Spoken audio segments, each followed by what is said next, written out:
पण या ठिकाणी जर जागा उपलब्ध करून दिली तर MIDCचं नियोजन करून देणं हे माझं कर्तव्य आहे। फार जुनी नगरपालिका असूनही बरेचसे विषय या ठिकाणी प्रलंबित आहेत। त्याच पद्धतीनं या नगरीला एक अतिशय चांगल्या पद्धतीचा इतिहास होता, परंतु येणाऱ्या काळामध्ये अप्पर तहसील या रहमतपूर नगरीमध्ये करण्याचं नियोजन महाराष्ट्र शासनाच्या माध्यमातून आपण करतोय। त्याच पद्धतीनं रहमतपूर नगरीच्या वैभवामध्ये भर घालण्यासाठी या ठिकाणी चांगलं सर्किट हाऊस असणं गरजेचं आहे। अशा पद्धतीनं रहमतपूरचा जे काय प्रलंबित बऱ्याच वर्षापासूनचे विषय आहेत ते या ठिकाणी करण्याचं काम इथून पुढच्या काळामध्ये आपल्या सरकारच्या माध्यमातून करण्याचं या ठिकाणी नियोजन करतोय।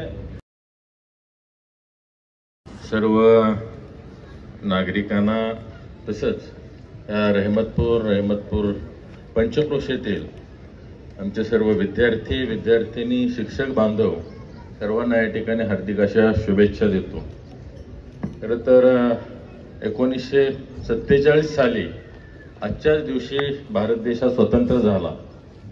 हा भारत देश स्वतंत्र होताना आपल्या स्वातंत्र्य सैनिकांनी आपल्या प्राणाची आहुती दिली। बरेचसे आपले पूर्वज त्या ठिकाणी त्याने हौतात्म्य पत्करलं आणि फार मोठी किंमत मोजून आपल्याला इंग्रजांच्या तावडीतून या ठिकाणी हे आपला देश पारतंत्र्यात होता तो स्वातंत्र्य त्या दिवशी मिळालं। खरं तर स्वातंत्र्य मिळून आता 75 वर्षाहून जादा काळ झालेला आहे, जवळपास 78 वर्ष झाली आणि खऱ्या अर्थानं भारताचा अमृतकाळ हा आता सुरू झालेला आहे। कारण 1947 साली जर आपण पाहिलं तर त्यावेळी सर्व साधनांची कमतरता होती, त्याच पद्धतीनं टेक्नॉलॉजी एवढी अपग्रेड झालेली नव्हती, त्यामुळे सर्वसामान्य नागरिकाचं जीवन हे अतिशय कष्टप्रद अशा पद्धतीचं होतं।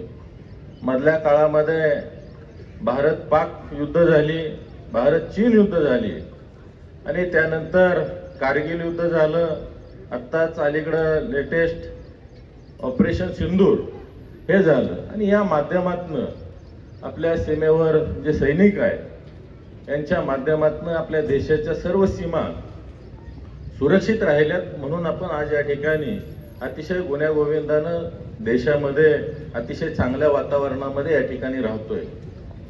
खरं तर या रहमतपूर नगरीला फार मोठा इतिहास आहे। माझ्या माहितीप्रमाणे आपल्या जिल्ह्यातील सगळ्यात मोठा कार्यक्रम हा रहमतपूर नगरीमधील ऐतिहासिक कार्यक्रम आज या ठिकाणी संपन्न होतोय आणि ही परंपरा आहे। इंग्रजांच्या काळामधील ही नगरपालिका आहे आणि या नगरपालिकेच्या माध्यमातून आजपर्यंत या रहमतपूर नगरीला अतिशय चांगल्या पद्धतीनं विकासात्मक दिशा देण्याचं काम आजपर्यंत झालेलं आहे। परंतु फार जुनी नगरपालिका असूनही बरेचसे विषय या ठिकाणी प्रलंबित आहेत। त्यामध्ये आता अमृत 2 मधून आपल्याकडे 28 कोटीची नळपाणी पुरवठा योजना होते आणि त्या माध्यमातून एक स्वच्छ आणि मुबलक पाणी इथून पुढच्या काळामध्ये लवकरात लवकर या रहमतपूर नगरीला मिळेल। त्याच पद्धतीनं या ठिकाणी अंडरग्राऊंड गटर असेल, त्यावर ट्रीटमेंट प्लॅन्ट आणि जे सांडपाण्याचं व्यवस्थापन आहे त्यासाठी जवळपास 32 कोटी रुपये या ठिकाणी आपल्या नगरपालिकेला मिळत आहेत आणि त्या माध्यमातून एक स्वच्छ आणि अतिशय सुंदर अशा पद्धतीचं रहमतपूर नगरी आरोग्याच्या दृष्टीतून आपल्याला उभी करायची आहे।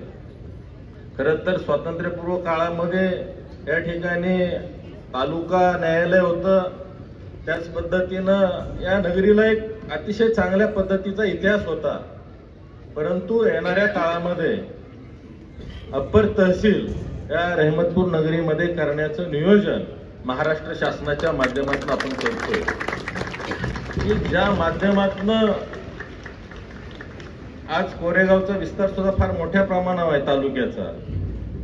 प्रशासकीय गतिमानता अतिशय चांगल्या पद्धतीनं या माध्यमातून आपल्याला आणता येईल। त्याच पद्धतीनं सब रजिस्ट्रार ऑफिस ही सुद्धा फार गरजेची गोष्ट आहे। पूर्वी या ठिकाणी सब रजिस्ट्रार ऑफिस होतं, ते पुन्हा एकदा या ठिकाणी महाराष्ट्र शासनाच्या माध्यमातून सुरू करून लोकांची सेवा या विभागामध्ये करण्याचं नियोजन येणाऱ्या काळामध्ये अतिशय चांगल्या पद्धतीनं करायचं आपण या ठिकाणी निश्चित केलेलं आहे। त्याच पद्धतीनं रहमतपूर नगरीच्या वैभवामध्ये भर घालण्यासाठी या ठिकाणी चांगलं सर्किट हाऊस असणं गरजेचं आहे. आणि या सर्किट हाऊसचं नियोजन सुद्धा आपण येणाऱ्या अर्थसंकल्पामध्ये करतोय.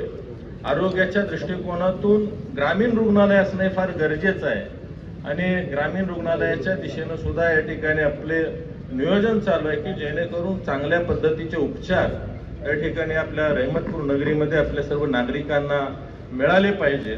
अशा पद्धतीनं रहमतपूरचा जे काय प्रलंबित बऱ्याच वर्षापासूनचे विषय आहेत ते या ठिकाणी करण्याचं काम इथून पुढच्या काळामध्ये आपल्या सरकारच्या माध्यमातून करण्याचं या ठिकाणी नियोजन करतोय.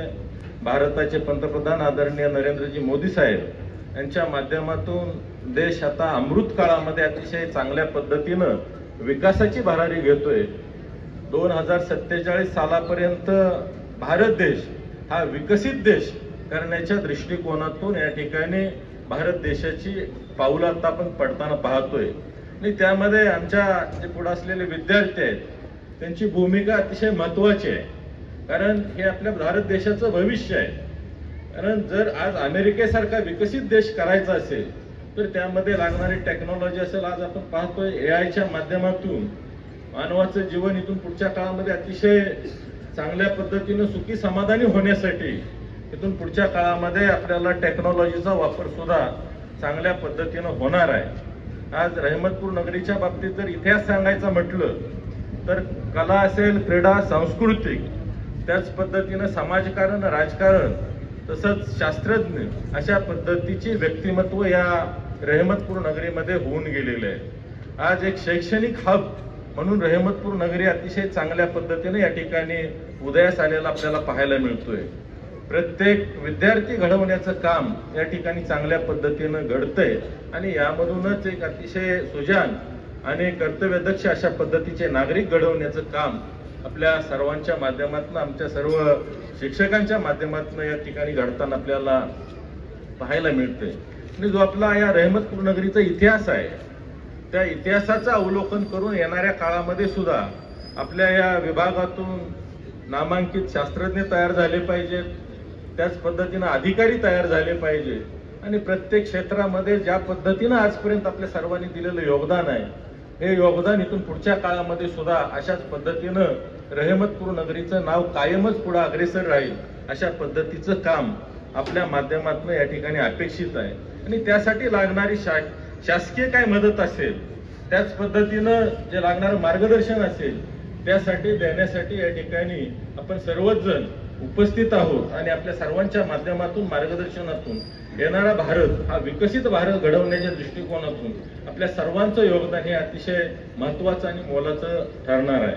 आज शेतीच्या बाबतीत जर पाहिलं तर आपण स्वातंत्र्य काळाचं ज्यावेळेला आपल्याला स्वातंत्र्य मिळालं त्यावेळेला आपल्याला अन्नधान्य सुद्धा आयात करावं लागत होतं, परंतु शेतकऱ्यांनी, आपल्या शास्त्रज्ञांनी त्यामध्ये नवनवीन तंत्रज्ञान आणलं, एक चांगल्या पद्धतीची यांत्रिक शेती चालू केली आणि त्या माध्यमातून आज अन्नधान्याच्या बाबतीत देश अग्रेसर आहे. आज आपण त्या ठिकाणी एक्सपोर्ट करतोय.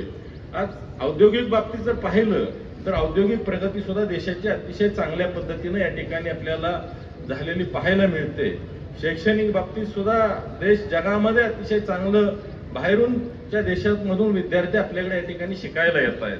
आज रहमतपूर नगरीच्या बाबतीत जर पाहिलं तर औद्योगिकीकरण होणं हे फार गरजेचं आहे, परंतु जर आपण या ठिकाणी जर जागा उपलब्ध करून दिली तर MIDCचं नियोजन करून देणं हे माझं कर्तव्य राहील. कारण आता इथून पुढं विधानसभेच्या माध्यमातून जी आपण ताकद दिलेली आहे त्या ताकदीच्या जोरावर औद्योगिकरणाच्या माध्यमातून सुद्धा आपल्याला या ठिकाणी शहराचा जर विस्तार वाढवायचा असेल तर या ठिकाणी औद्योगिकरण झालं पाहिजे. परंतु जमीन हा फार मोठा अडसर आहे आणि त्या दृष्टिकोनातून जर आपण सुचवलं आणि त्या ठिकाणी जर योग्य पद्धतीने सहकार्य केलं तर येणाऱ्या काळामध्ये एक अतिशय विकसित अशा पद्धतीचं रहमतपूर आपल्याला या ठिकाणी तयार करायचे. आज खरं तर स्वातंत्र्य मिळून या ठिकाणी 78 वर्ष झाली. हा 79वा आपला स्वातंत्र्य दिनाचा वर्धापन दिन साजरा होतोय. आपण या ठिकाणी मोठ्या संख्येनं उपस्थित राहिलात आणि आपल्या देशाप्रती असलेलं आपलं कर्तव्य या ठिकाणी या माध्यमातून निभावलं त्याबद्दल आपल्या सर्वांना स्वातंत्र्य दिनाच्या हार्दिक हार्दिक शुभेच्छा देऊन या ठिकाणी थांबतो. जय हिंद, जय महाराष्ट्र.